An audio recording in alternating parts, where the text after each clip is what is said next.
My parents served me a 30-day eviction at my graduation dinner. Then I exposed their fraud, claimed my $1.2 million inheritance, and shut down their wedding reception. I am a 26-year-old male now, but this started when I was 22. I grew up in a big house in Oak Ridge, one of those neighborhoods where everyone has money but nobody talks about it. It is the kind of place with fancy mailboxes, where guys mow their lawns in polo shirts on Saturday mornings while drinking craft India pale ales. My grandpa was the real most valuable player in our family. The old man built an empire from scratch in commercial real estate back in the 1980s and 1990s. He was smart with his investments and ended up owning half the office buildings downtown. He was not flashy, though. He drove the same Buick for 15 years and taught me about investing since I was 10. I would sit in his study while he explained stock charts and property values. Other kids had baseball with their grandpas. I had investment 101. And honestly, I would not trade it for anything. Always know where your money is going, Tyler, he would say.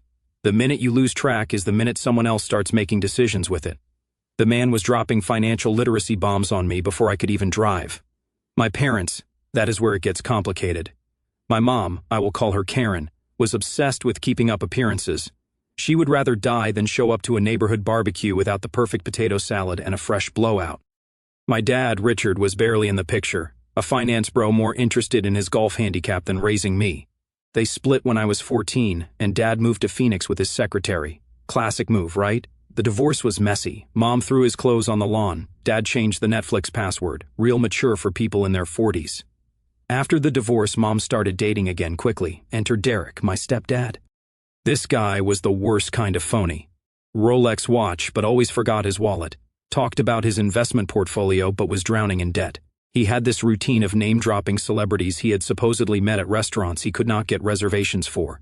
The dude was the human equivalent of those Instagram accounts where people rent private jets for photo shoots. He moved in with us when I was 16. And from day one, it was clear he saw me as competition. Not for Mom's attention. Gross. But for resources, space in the house, food in the fridge, money. Tyler, you are taking up the good parking space again. Or Tyler, do you really need to eat that much? Groceries are not cheap, little jabs like that. Whenever Grandpa visited, Derek would transform into this perfect stepfather figure. Tyler is doing great in school. I have been helping him with his calculus. Brother, you did not even go to college, let alone help me with advanced math. What nobody knew, except Grandpa's lawyer, was that Grandpa had set up his will in a specific way before he died when I was 17. The house we lived in, he had put it in a trust for me that would transfer to my name upon my college graduation, assuming I finished my degree.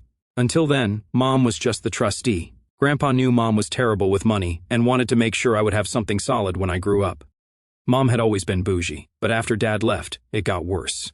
She would max out credit cards on designer handbags but forget to send me money for school books. Meanwhile, Derek was always between opportunities, code for unemployed but too proud to admit it.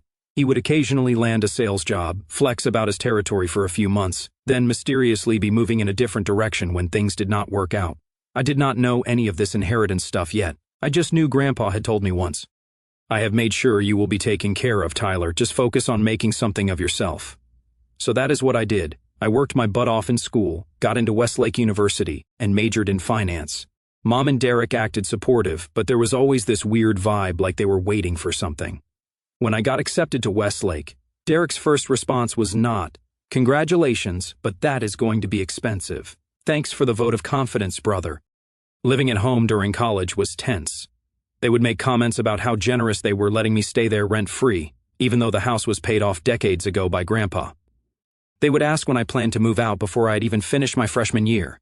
Classic passive-aggressive. I spent most of my time on campus, partly for classes, but mostly to avoid home. I made some solid friends, especially my buddy Marcus, who became my ride or die through all this. He saw through Mom and Derek's nonsense from day one. "And your stepdad is the type of guy who wears sunglasses indoors and calls everyone chief," Marcus said, after meeting Derek once. Spot-on assessment. Fast forward to my college graduation day, May of 2021. I just finished my finance degree with honors. It took 4 years of grinding, working part-time at Best Buy to cover expenses Mom could not help with, despite living in a paid-off mansion. Derek's car payments for his leased BMW were apparently more important than my textbooks.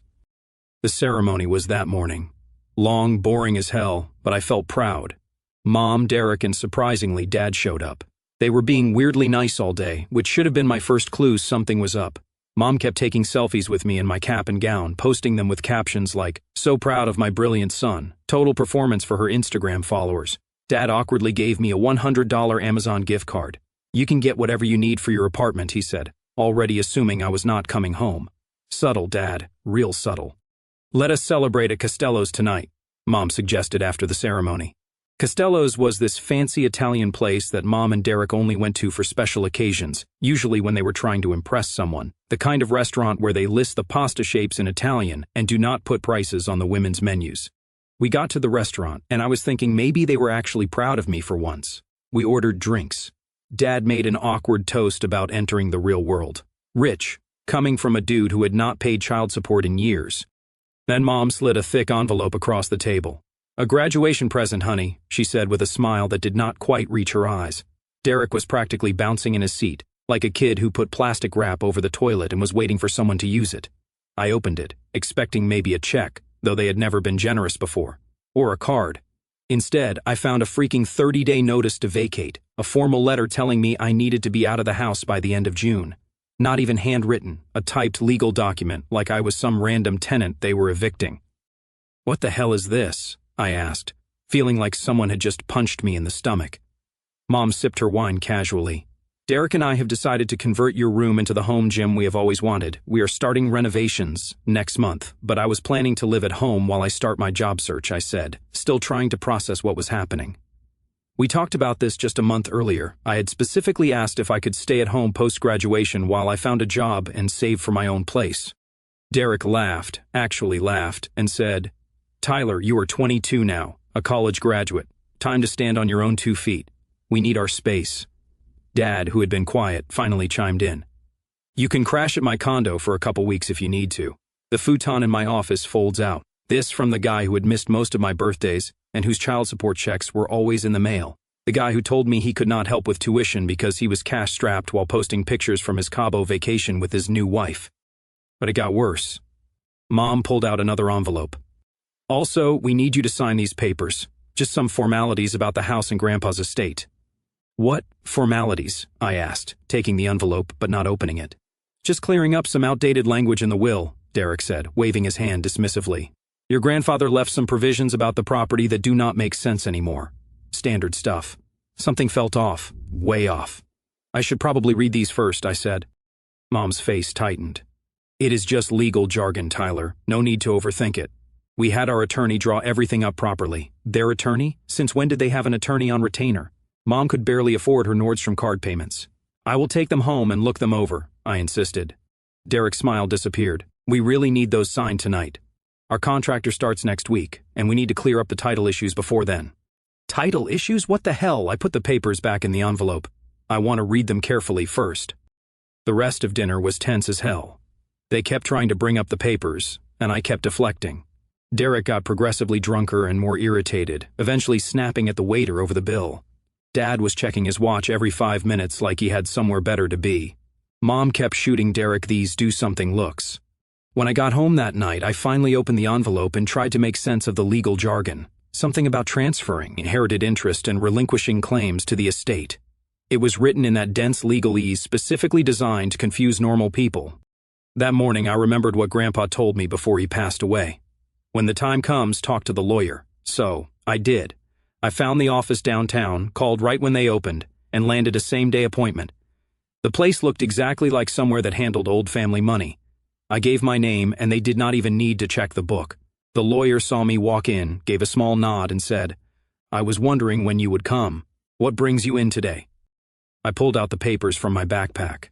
"My mom and stepdad want me to sign these. Something about Grandpa's will." The moment he saw the papers, his face changed. He put on his glasses and started reading, his expression growing darker with each page, like legitimate concern. "Where did you get these?" he asked sharply. I explained about the graduation dinner and the eviction notice. He set the papers down and took a deep breath. "Tyler, I need to explain something important to you. When your grandfather died, he left specific instructions regarding the family home. The property was placed in a trust with your mother as trustee, but with explicit instructions that ownership would transfer to you upon your college graduation." I sat there stunned. "The house is mine as of yesterday?" "Yes," he said. Legally, you are the sole owner of the property at 487 Lakewood Drive. Your mother's trustee status terminated upon your graduation. My head was spinning. I remembered all those times Mom and Derek talked about their house and their plans for renovations and upgrades. All the times they lorded it over me like I was some freeloader. And these papers? I asked, pointing to the stack on his desk. These, he said with disgust, would have you sign away your inheritance to your mother and Derek. If you had signed these, you would be transferring ownership of a $1.2 million property for nothing in return. He flipped to the last page. They did not even offer you compensation. My mind was racing. So they knew all this time? He nodded grimly. Your mother was fully informed of the terms of the trust when your grandfather passed. She has been aware for 5 years that the property would transfer to you upon graduation. That hit me hard. For 5 years, Mom knew the house would be mine. That is why they were so eager to get me to sign those papers right away at the celebration dinner, no less. They thought I would be caught up in the moment, happy, distracted, and just sign whatever they put in front of me. And the eviction notice completely invalid, he said. They cannot evict the legal owner of the property. He paused. Tyler, I do not say this lightly, but what they have attempted here borders on fraud. They tried to deceive you into signing away your inheritance. I felt sick. All those years of Derek's comments about their house, Mom talking about when you eventually move out, they knew they were living in my house. The audacity of these people. What should I do? I asked. He leaned forward. First, do not sign anything. Second, I suggest we prepare the proper documentation to assert your ownership. Also, given the circumstances, you might want to consider staying elsewhere temporarily while we sort this out. They cannot legally remove you, but things could get uncomfortable. I nodded, feeling like the ground had shifted under me. There is one more thing, I said. They are getting married in 3 months. Big wedding reception at the house. He raised an eyebrow. Interesting timing. If they are planning a large event at the property, having clear ownership would be important. And if they are planning to refinance or take out equity after marriage, he let the implication hang in the air. As I left his office, my phone was blowing up with texts from Mom asking where I was, and reminding me they needed those papers signed as soon as possible. Also, a missed call from Derek. No voicemail, typical. I did not respond. I needed time to think and plan. For the next week, I avoided being home as much as possible. When Mom or Derek asked about the papers, I would say I was still looking them over. Just want to understand what I am signing, I would say, which made Derek visibly annoyed. It is just formality paperwork, Tyler. Do not make this complicated, he would snap. Meanwhile, Mom was deep in wedding planning mode. Bridal magazines everywhere, Pinterest boards full of flower arrangements and table settings, caterer samples filling the fridge. She had always wanted a big wedding. Her ceremony with Dad had been small because Grandpa would not fund anything extravagant. Now she was going all out. I was meeting regularly with the lawyer who was documenting everything and preparing the legal paperwork to formally assert my ownership of the property. He advised me to play along for now. The more information we have about their intentions, the stronger our position, he explained. So, I started paying attention. I noticed Mom and Derek had already contacted contractors about renovating not just my room, but the entire east wing of the house. They had booked caterers and rental companies for their wedding reception. They were making all these plans for my house without even having the decency to ask. What really got me was finding blueprints for a complete kitchen renovation scheduled to start the week after their wedding. They were planning to gut the kitchen Grandpa had specially designed for Grandma before she passed. The kitchen with the height-adjustable counters because she was barely 5 feet tall. They were going to rip it all out for some modern monstrosity with an espresso bar. I crashed at my buddy Marcus's apartment most nights, just bringing clothes and essentials in my backpack. Marcus was cool about it. We had been tight since freshman year, and his parents had always treated me like a second son. Dude, they seriously tried to steal your house, he said when I explained the situation. That is some cold-blooded stuff right there. Yes. And the worst part, they have known for years that it would be mine. All those times they complained about me living rent-free, they were the ones living rent-free in my house. Marcus shook his head. What are you going to do? Working on something with Grandpa's lawyer, but for now I am just watching and gathering intel. The wedding plans were ramping up. Mom sent me a fancy invitation in the mail. Karen Mitchell and Derek Woodson request the honor of your presence at their wedding. At the bottom was a handwritten note. Do not forget to bring those signed papers. We need to wrap this up before the wedding. Postscript, the ceremony is at St. Luke's. Reception at the house. The house. Not your house or our house, just the house. Like it was some neutral property. Through all that, I was disturbed, especially after the graduation phase and the emptiness I felt inside. My job search was on hold while I dealt with this mess. The lawyer helped me access some funds from another trust my grandfather had set up, one I had not even known about until now. Apparently, there was a separate education and living expenses trust that would convert to a full inheritance when I turned 30. Not huge money, but enough to give me breathing room. Your grandfather was very thorough, he explained. He wanted to make sure you had a solid foundation before receiving significant assets. The more I learned about Grandpa's planning, the more I realized how much he must have distrusted my mother when it came to money. And now I understood why. 3 months was a long time to pretend everything was normal, but I am patient when I need to be. During this time, I caught Derek going through my mail twice. Once I came home early and found him in my room, rummaging through my desk drawers, just looking for a pen, he claimed, despite the cup of pens clearly visible on my desk. They started showing the house off to friends like it was some home and garden television special. And this is where we are putting the luxury snack bar, Derek would say, pointing to the basement. The same space Grandpa turned into my gaming setup for my 16th birthday. Mom kept dropping comments about how excited she was for me to start my own journey.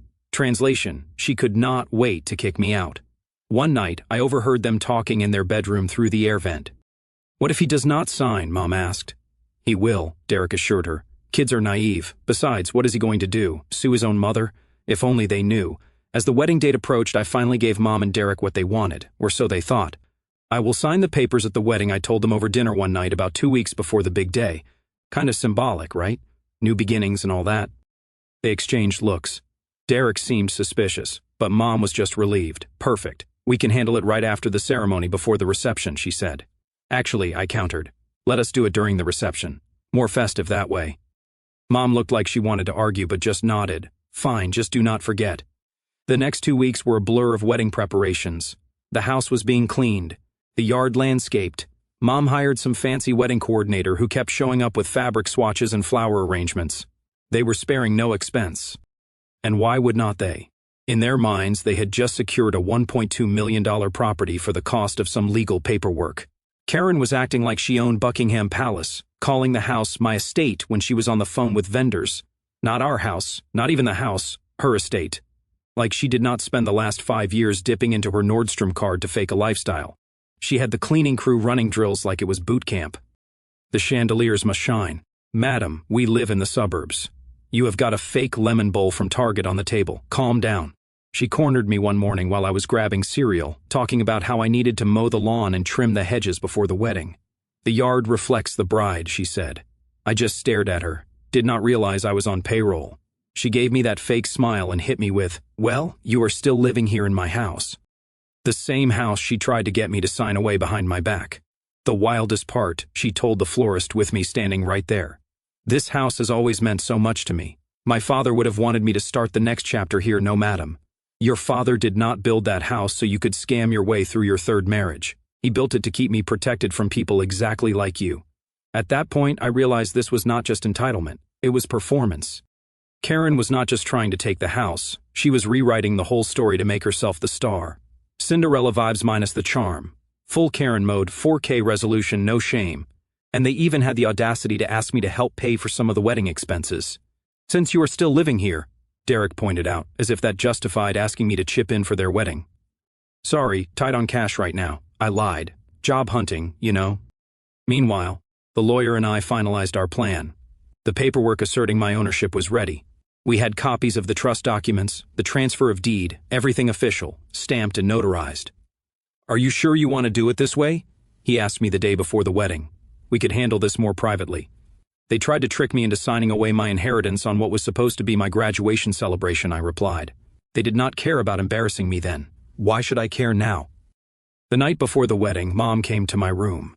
For a second, I thought maybe she was having second thoughts, that some maternal instinct was kicking in at the 11th hour. Tyler, honey, I want tomorrow to be perfect, she said, sitting on the edge of my bed. It is a big day for all of us. Sure, Mom, I replied, waiting for the other shoe to drop. So I need you to be on your best behavior. No making scenes, no problems with Derek, and do not forget those papers. So much for maternal instinct. Of course, I said. The picture of innocence. Would not dream of causing any problems. She smiled, patted my hand and left. Not a word about how this was the last night before I supposedly had to move out. Not a hint of concern about where I would go or what I would do. Just a warning to behave myself at her precious wedding. The morning of the wedding arrived, September 15th. Perfect early fall weather. I got dressed in the suit I had bought for the occasion. Nothing too flashy, just a charcoal gray number that fit well. I watched from my window as the rental company set up tables in the backyard, as the catering trucks arrived, as the bartenders set up the open bar, all for an event I had not authorized on my property. I went to the church ceremony and sat in the back, watched Mom walk down the aisle in her designer dress, probably purchased with funds from my house, watched Derek stand there looking smug in his expensive tux. They said their vows, exchanged rings, and kissed while everyone applauded. I slipped out before the receiving line formed and texted the lawyer, "It is time." The reception was in full swing by the time I arrived. About 150 people were milling around the property, eating fancy hors d'oeuvres. Mom and Derek had not arrived yet. They were still taking photos at the church. The lawyer was waiting for me at the front gate along with Sheriff Reyes, who had the legal paperwork showing my ownership of the property. We waited in the circular driveway right where the wedding party would arrive. The first limousine pulled up about 20 minutes later. Mom and Derek stepped out, all smiles and wedding day bliss, until they saw us standing there. "Tyler," Mom's smile faltered. "What is going on? Who are these people?" The lawyer stepped forward, all professional. "Mrs. Mitchell, Mr. Woodson, I am representing the legal owner of this property." Derek laughed. "What are you talking about? This is our house." The sheriff handed them the documentation, according to county records, and the properly executed will of Mason Mitchell. This property belongs solely to Tyler Mitchell as of May 22nd, the date of his college graduation. The blood drained from Mom's face as she flipped through the pages. Derek grabbed the papers from her, his eyes darting back and forth as he read. "This cannot be right," he sputtered. "It is right," the lawyer said calmly. Tyler became the legal owner when he graduated college, as stipulated in his grandfather's will. The papers you attempted to have him sign would have transferred ownership to you illegally. By now, the wedding party had arrived in the second limousine. People were getting out, confused by the scene unfolding in the driveway. Mom's bridesmaids, all Botoxed and spray-tanned to perfection, were whispering behind their hands. Derek's groomsmen looked like they were not sure if this was a prank. "Tyler," Mom hissed, "we can talk about this later. Our guests are arriving." "These people," I said, gesturing to the crowd gathering around us, "are attempting to hold an event on private property without the owner's permission." Derek's face was turning red. "You little after everything we have done for you." "Like what?" I shot back. "Trying to evict me from my own house, attempting to trick me into signing away my inheritance." Mom was frantically trying to salvage the situation. "Tyler has confused everyone. Just a little family misunderstanding. Let us all head to the backyard for cocktails." The sheriff stepped forward. "Mr. and Mrs. Woodson, you have two options. You can cancel this reception immediately, or you can relocate it to another venue. This gathering has not been authorized by the property owner." Mom's sister, Aunt Cindy, pushed her way forward. "Karen, what is going on?" I stepped forward and looked out at the guests who were already whispering and pulling out their phones. "Just so everyone is clear, you are all here at my house without my permission. I was evicted by these two at my graduation dinner, the house my grandfather left me. They tried to scam me out of it with fake paperwork. So, if you are here for the open bar, I would suggest calling Uber before the hors d'oeuvres get cold." A few guests actually laughed. Chad, Derek's best man, seriously his name was Chad, tried to play peacemaker. "Hey man, it is their wedding day. Cannot this wait until tomorrow?" "Funny," I replied. "They did not want to wait to try to kick me out of my own house or trick me into signing it over to them. Why should I wait?" Derek made one last desperate attempt. "Listen, Tyler, let us talk numbers," he said in a lower voice. "Everyone has a price. Name yours." I shook my head. "Not happening. You have 1 hour to collect your personal items for the night. The rest you can arrange to pick up next week." "Oh, where are we supposed to go?" Mom wailed. Her perfect wedding makeup now streaked all over her face. "Dad mentioned his futon folds out." I replied coolly, throwing their own words back at them. What followed was pure chaos. Guests awkwardly returned to their cars. The catering company packed up their half-prepared food. Mom cried hysterically while Derek barked into his phone trying to find a last-minute venue that could take 150 people. I stood in the driveway watching it all unfold, feeling strangely empty. This was not happiness, it was justice. The kind of justice Grandpa would have approved of. Direct, decisive, and absolutely warranted. Mom's cousin Bethany, one of the few family members I actually liked, came up to me during the chaos. "Is it true?" she asked quietly. "They tried to steal your inheritance." I showed her the eviction notice and the transfer papers they wanted me to sign. She read them quickly, her eyes widening. "Jesus, Karen," she muttered. Then she hugged me. "Your grandpa would be proud of you for standing up for yourself. That meant more than she knew. They ended up moving the reception to the Westlake Hotel ballroom, a last-minute booking that cost them triple the normal rate. Most guests had already left from what I heard later. The ones who stayed were treated to cold food, a cash bar, the original bar was supposed to be open, and the most awkward first dance in wedding history. That night, I walked through the house, my house, looking at the wedding gifts piled in the foyer, the half-assembled decorations in the backyard. I donated all the wedding gifts to a homeless shelter the next day. Petty, maybe, but they were delivered to my address, so technically they were my property. And honestly, Mom and Derek did not deserve the 6 KitchenAid mixers they had probably received. Mom tried calling me nonstop for weeks. I eventually agreed to meet her at a coffee shop where she alternated between fake apologies and angry accusations. We were just trying to secure our future, she explained, like that justified everything. By destroying mine? I asked. She had no answer. You could have handled it differently, she sniffed. You did not have to humiliate us in front of everyone we know. And you did not have to try to trick me into signing away my inheritance, I countered. You did not have to give me an eviction notice at my graduation dinner. She had the audacity to blame Grandpa. Dad always did love you more than me. He never trusted me with money. Gee, I wonder why, I said, staring pointedly at her designer purse. Derek never apologized. Instead, he threatened to sue for improvements they had made to the property over the years. My lawyer shut that down with documentation showing all major renovations had been paid for by the trust my grandfather had established for home maintenance. The last text I got from him read, "You will regret this, kid. What goes around comes around." I changed the locks the day after the wedding and had a security system installed the following week. Mom and Derek tried to come by unannounced a few times, but the alarm company called me each time. Eventually, they got the message. Living alone in that big house was weird at first, quieter than I was used to, but also peaceful. No more passive-aggressive comments, no more tension at dinner. I could leave dishes in the sink if I wanted to, though. Grandpa raised me better than that. I ended up selling the house 8 months later for $1.4 million. The market was hot, and I did not need the constant reminders of what had happened there. I bought a nice condo downtown and invested the rest, following Grandpa's principles. I got an entry-level position at Vertex Capital. Ironic, since it is in one of the buildings Grandpa used to own and started building my career. Turns out having a solid education and not being in debt gives you options. I am not rich by any means, but I am comfortable in building towards something real, not pretending to be something I am not. Mom and Derek's marriage lasted exactly 14 months before imploding.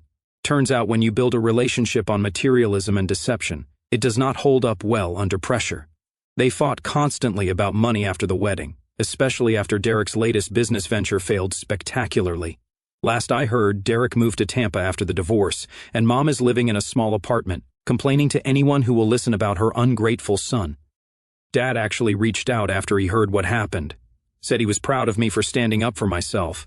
Too little, too late, but I appreciated the gesture. We grab lunch maybe once a year when he is in town. It is awkward, but less toxic than it used to be. I am dating a cool girl named Leah now. I met her at a friend's housewarming. She knows the whole story and thinks I did the right thing. Family does not try to scam family, she said simply when I told her everything. She is close with her parents and siblings, which was weird for me at first. It took me a while to realize that is how normal families operate, with actual love and support instead of schemes and manipulation. Sometimes I wonder what would have happened if I had just signed those papers at graduation. How easy it would have been to give in. I would probably be living in some crappy apartment with roommates, drowning in debt, while Mom and Derek entertained in my house, renovated my house, maybe even sold my house out from under me. But Grandpa did not raise me to be a pushover, even from beyond the grave. The old man knew exactly what he was doing when he set everything up the way he did. He knew Mom, he knew her priorities, and he made sure I was protected. The house is gone, but the lesson stuck. Family is not defined by blood. And sometimes the people who should love you the most are the ones you need to.